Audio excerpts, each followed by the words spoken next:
Hi, ഞാൻ എലിസബത്താണ്. Actually mainly 2 കാര്യങ്ങൾ പറയാൻ വേണ്ടിയിട്ടാണ് ഞാൻ വീഡിയോ ചെയ്യണേ. ആദ്യത്തെ, നമ്മുടെ സ്ക്രീൻഷോട്ടുകൾ നമ്മുടെ എല്ലാ വീഡിയോകളിലും വന്നിട്ട് കമൻറ്റ് ഇടുന്ന ഒരു ചേട്ടനെ പറ്റിയിട്ട് നമ്മൾ പറയാറുണ്ട്. ചേട്ടനാണോ ചേച്ചിയാണോ എന്നൊന്നും അറിയില്ല, പക്ഷേ ഈ പേരിൽ വന്ന് കമൻറ്റ് ഇടുന്ന ഒരാളുണ്ട്. നമ്മൾ 2-3 വർഷമായി വീഡിയോ ചെയ്യണം. ഞാൻ പ്രൈവറ്റ് നമ്പറിൽ നിന്ന് ഒരു കോള് വന്നിട്ടുണ്ട്, അതിനെ പറ്റിയിട്ട് എന്തെങ്കിലും അറിയോ എന്നൊരു വീഡിയോ ഇട്ടുണ്ടായിരുന്നു. അതിൻ്റെ അടിയിലാണ് ഈ ഒരു കമൻറ്റ് വന്നിട്ടുണ്ടായിരുന്നത്. ഇങ്ങനെ പേടിച്ച് എത്ര കാലം ആരുടെ ഇതിനെയൊക്കെ പേടിപ്പിക്കുന്നതെന്ന് ചോദിച്ചിട്ട്. അപ്പം ഞാനും പറഞ്ഞിട്ടുണ്ട്, കുറേ നാണം കെട്ടുള്ള ആൾക്കാരുണ്ടല്ലോ, എത്ര കിട്ടിയാലും പഠിക്കാത്ത അവരാകും എന്ന് പറഞ്ഞിട്ട് ഞാൻ റിപ്ലൈ കൊടുത്തിട്ടുണ്ട്. ഓക്കെ, അതവിടെ കഴിയുന്ന ഞാൻ വിചാരിച്ചത്. പിന്നെ വന്നിട്ടുള്ള കമൻറ്റാണ്, പിന്നെ ചോദിക്കണതാണ് അതിന് മാത്രം നീ എന്താ അവർക്ക് കൊടുത്തതെന്ന്. അതിലൊരു വേറെ അർത്ഥം ആണ് എനിക്ക് തോന്നിയത്. എന്തായാലും അങ്ങനെയാണ് ചോദിച്ചോണ്. അപ്പോൾ ഞാൻ പറഞ്ഞിട്ടുണ്ട്, ഞാൻ ചീഫ് മിനിസ്റ്റർക്ക് ഒരു കംപ്ലയിൻറ്റ് കൊടുത്തിട്ടുണ്ട്. വേണമെങ്കിൽ ആ കേസിൽ ഇങ്ങനെ നിങ്ങൾ കണ്ടിന്യൂസ് ആയിട്ട് എഫേർട്ട് എടുക്കുന്നുള്ളൂ ഒരാൾക്ക് വേണ്ടിയിട്ട്, അപ്പോൾ അതിൽ നിങ്ങൾക്ക് പഠനമാകാൻ വേണ്ടിയിട്ടാണോ കറക്റ്റായിട്ട് ഇങ്ങനെ ഇടയ്ക്കിടയ്ക്ക് ഇങ്ങനെ ഉപദ്രവിച്ചുകൊണ്ടിരിക്കണേന്ന് വെച്ചിട്ട് ഞാനും ചോദിച്ചിട്ടുണ്ട്. അതിന് വീണ്ടും റിപ്ലൈ വന്നിട്ടുണ്ട്. ഞാൻ വിചാരിച്ചു ഇങ്ങനെ ഒരു കംപ്ലയിൻറ്റ് കൊടുത്തിട്ടുണ്ടെന്ന് പറയുമ്പോൾ മിണ്ടാണ്ടിരിക്കുന്നതാണ് വിചാരിച്ചത്. പക്ഷേ എന്നിട്ടും പുള്ളിക്ക് ഭയങ്കര കോൺഫിഡൻസാണ്. അപ്പോൾ അതിൽ വന്നിട്ടുള്ള റിപ്ലൈ കമൻറ്റാണ്, ചീഫ് മിനിസ്റ്റർക്ക് ഇതല്ലേ പണി, സ്വന്തം കാര്യം നോക്കി ജീവിക്കാൻ നോക്ക്, പരാതിയും പരിഭവവും ഒക്കെ പോവുകയാണെങ്കിൽ അതിനെ സമയം കാണും, ഒരു കാര്യമില്ല. അപ്പോൾ പുള്ളിക്ക് ഈ കാര്യത്തിലൊന്നും നടക്കില്ല എന്നുള്ളത് കോൺഫിഡൻസാണ്. ഞാൻ അതിന് റിപ്ലൈ കൊടുത്തിട്ടുണ്ടായിരുന്നു. എനിക്ക് ചീഫ് മിനിസ്റ്ററിന് കൊടുത്ത പരാതിയിൽ നല്ല കോൺഫിഡൻസ് ഉണ്ട്. അതുപോലെ തന്നെ നമ്മൾ വേറെ തരത്തിലും നീങ്ങിയിട്ടുണ്ട്, അതിൽ കോൺഫിഡൻസ് ഉണ്ട്. പക്ഷെ പുള്ളിക്ക് ഒന്നും നടക്കില്ല എന്നും. അതുപോലെ തന്നെ ഇതിൻ്റെ താഴെ വേറെയും കമൻറ്റുകളുണ്ട്, കാണിക്കാം. പിന്നെ വന്നിട്ടുള്ള കമൻറ്റാണ്, കേസ് കൊടുത്തിട്ട് ഇപ്പം എത്ര മാസമായി, എന്നിട്ട് എന്തേ മണവാളിനെ പിടിച്ച് ജയിലിടാത്തത്, എന്തായാലും വിശ്വാസം കളയണ്ട, പിടിച്ചിരുന്നു.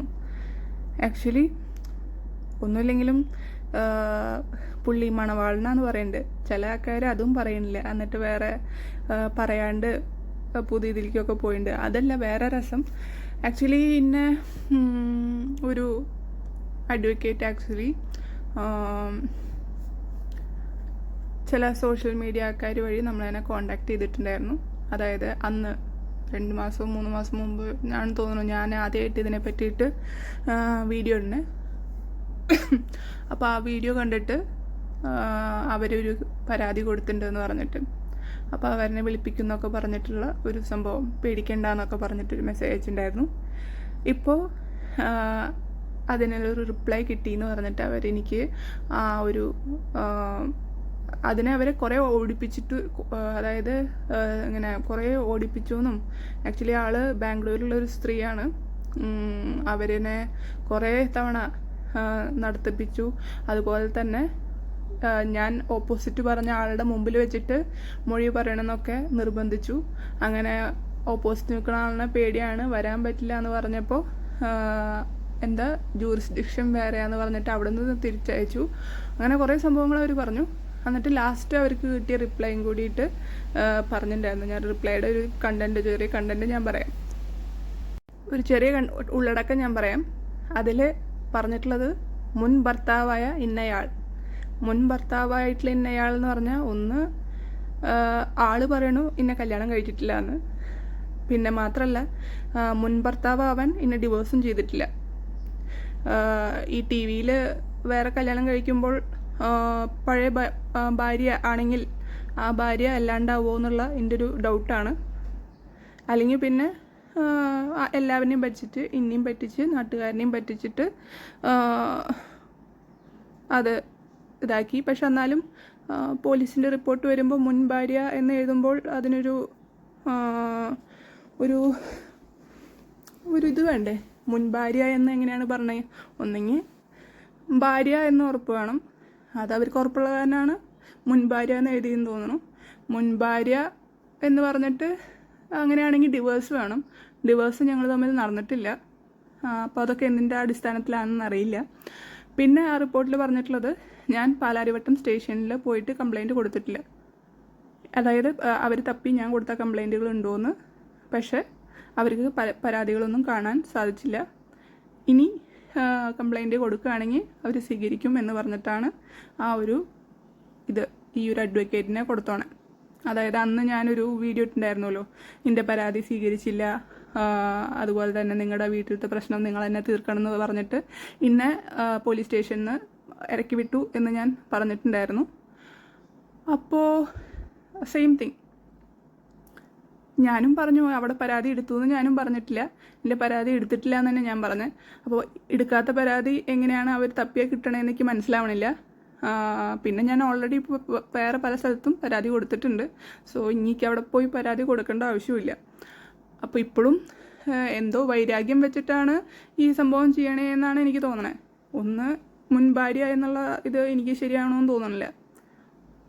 ഒന്നെങ്കിൽ എനിക്ക് ആ ലെറ്റർ അവർ അയച്ചു തന്നു, അവരെന്താണ് പറഞ്ഞോണേന്ന് അവർക്ക് അയച്ച ആ ഒരു റിപ്പോർട്ട്. അതായത് കേസ് ഞാൻ ഇനി പാലാരിവട്ടം സ്റ്റേഷനിൽ പോയി കേസ് കൊടുക്കുകയാണെങ്കിൽ അവർ പരാതി എടുക്കുന്നു. പക്ഷെ ഒന്ന്, ഞാൻ അന്നേ പറഞ്ഞിട്ടുണ്ട്, അന്നത്തെ വീഡിയോയിൽ പരാതി കൊടുത്തു, റിപ്ലൈ കിട്ടിയിട്ടില്ല എന്നല്ല, എൻ്റെ പരാതി എടുത്തിട്ടില്ല എന്നാണ് ഞാൻ പറഞ്ഞത്.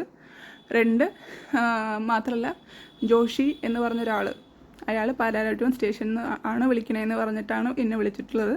അതുപോലെ ഇവരെന്നെ വിളിച്ച് പാലാരിവട്ടം സ്റ്റേഷനിൽ വിളിച്ച് എന്നെ അടിച്ചു, ഈ ചോരയൊക്കെ വരുന്നത് കണ്ടിട്ട് അവർ പോയിട്ട് നെക്സ്റ്റ് ഡേ വിളിച്ചിട്ട് ഞാൻ പുള്ളീനെ അടിച്ചു എന്ന് പറഞ്ഞിട്ടാണ് ഈ ജോഷി എന്ന് പറഞ്ഞ ആൾ പാലാരിവട്ടം സ്റ്റേഷനിൽ നിന്ന് എന്നെ വിളിക്കണത്. അപ്പോൾ ഞാൻ നടന്ന സംഭവം ഞാൻ നാളെ വന്ന് പരാതി കൊടുക്കാൻ വരുന്നുണ്ടെന്നും ഞാൻ അവിടെ ഇയാളോട് വിളിച്ച് പറയുന്നുണ്ടായി. അപ്പോൾ ഈ ജോഷി ഇനി കുറേ ഫേക്ക് കോളുകൾ വരുന്നുണ്ട്.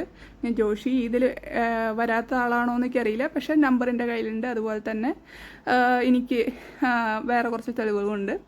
സോ എങ്ങനെയാണ് ഇവരൊക്കെ ഇതെന്തോ ഹയർ ഒഫീഷ്യൽ ആരോ DGPക്കോ അല്ലെങ്കിൽ എന്തോ മുഖ്യമന്ത്രിക്ക് കൊടുത്ത പരാതിയോ, ആർക്കാണ് കൊടുത്ത പരാതി എനിക്ക് ഓർമ്മയില്ല. പക്ഷെ ആർക്കോ ഹയർ ഒഫീഷ്യലിന് കൊടുത്ത പരാതിയിൽ നിന്ന് ഇങ്ങോട്ട് മാറിയിട്ട് ഇവിടെ വന്നിട്ടാണ് എന്നിട്ട് കിട്ടിയ റിപ്പോർട്ടാണ് ഇവർക്ക്. അതായത് ഞാൻ അന്ന് ഫേസ്ബുക്കിലും അതുപോലെ തന്നെ യൂട്യൂബിലും ഇട്ട ഒരു വീഡിയോനനുസരിച്ചിട്ട് മാത്രമല്ല ഇത്ര സംഭവങ്ങളൊക്കെ. അപ്പോൾ ഇവരെല്ലാവരും എൻ്റെ യൂട്യൂബും ഫേസ്ബുക്കും ഒക്കെ കറക്റ്റ് പോയിന്റുകൾ തെറ്റായിട്ട് അവർ കേട്ടിട്ടുണ്ട്. പക്ഷെ ബാക്കി പറഞ്ഞ സാധനങ്ങളൊന്നും അവർ കേട്ടിട്ടുമില്ല. ആക്ച്വലി ഇതൊക്കെ അവർ കേട്ടിട്ടുണ്ടെങ്കിൽ, ഇത്രയൊക്കെ ഒരാൾ നടത്തിയിട്ടുണ്ടെങ്കിൽ അവരെന്താ മിണ്ടാത്ത. മാത്രമല്ല ചില കേസുകളുടെ കാര്യങ്ങളിൽ ചില ആൾക്കാരുടെ കൊണ്ട് ബിരിയാണി കൊടുക്കുന്ന കാര്യങ്ങളും അതുപോലെ തന്നെ വക്കീൽ വഴി ചില കാശ് കൊടുക്കുന്ന കാര്യങ്ങളും ഇതൊക്കെ ഞാൻ എൻ്റെ കണ്ണിന് മുന്നിൽ വെച്ചിട്ട് കണ്ടിട്ടുള്ള കാര്യങ്ങളാണ്. അത് പക്ഷെ ഇങ്ങനെ ഒരു വീഡിയോയിൽ പറയണത് അത്ര ശരിയല്ലാന്ന് തോന്നുന്നു. കൂടുതൽ അന്വേഷണങ്ങൾ പറയുമ്പോൾ അതിനെ പറ്റിയിട്ട് ക്ലിയർ ആയിട്ട് പറയായിരിക്കും നല്ലതെന്ന് തോന്നുന്നു. പക്ഷേ ഇവിടെ ഒന്നും എല്ലാം ഡിലേ ആവുമല്ലാണ്ട് ഒന്നും നടക്കണില്ല. പക്ഷെ ഇവിടെ ഒരാൾക്ക് ഭയങ്കര കോൺഫിഡൻസ് ആണ്. പക്ഷെ എന്നാലും എന്തേ മണവാളിനെ പിടിച്ച് ജയിലിലടുത്ത് എന്ന് പറഞ്ഞാൽ എനിക്ക് ഭയങ്കര സന്തോഷം തോന്നുന്നില്ലെങ്കിലും നിങ്ങളെയും കൊണ്ട് സമ്മതിച്ചുല്ലോ.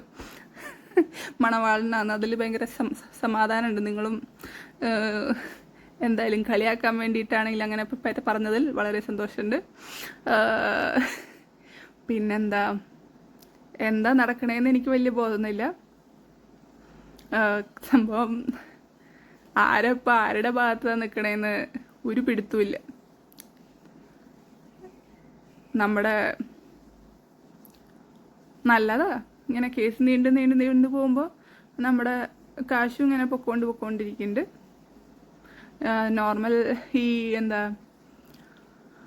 പറയുക, സാധാരണക്കാർക്കൊക്കെ ഓക്കെ, ആൾക്കാർ ചതിച്ചാൽ ഓക്കെ, സമാധാനം, നിങ്ങൾ ചതിച്ചിട്ട് പൊക്കോ എന്നുള്ള രീതിയാണ് നല്ലതെന്ന് തോന്നിപ്പോണ പോലത്തെ ഇതിലാണ് നടക്കണേ.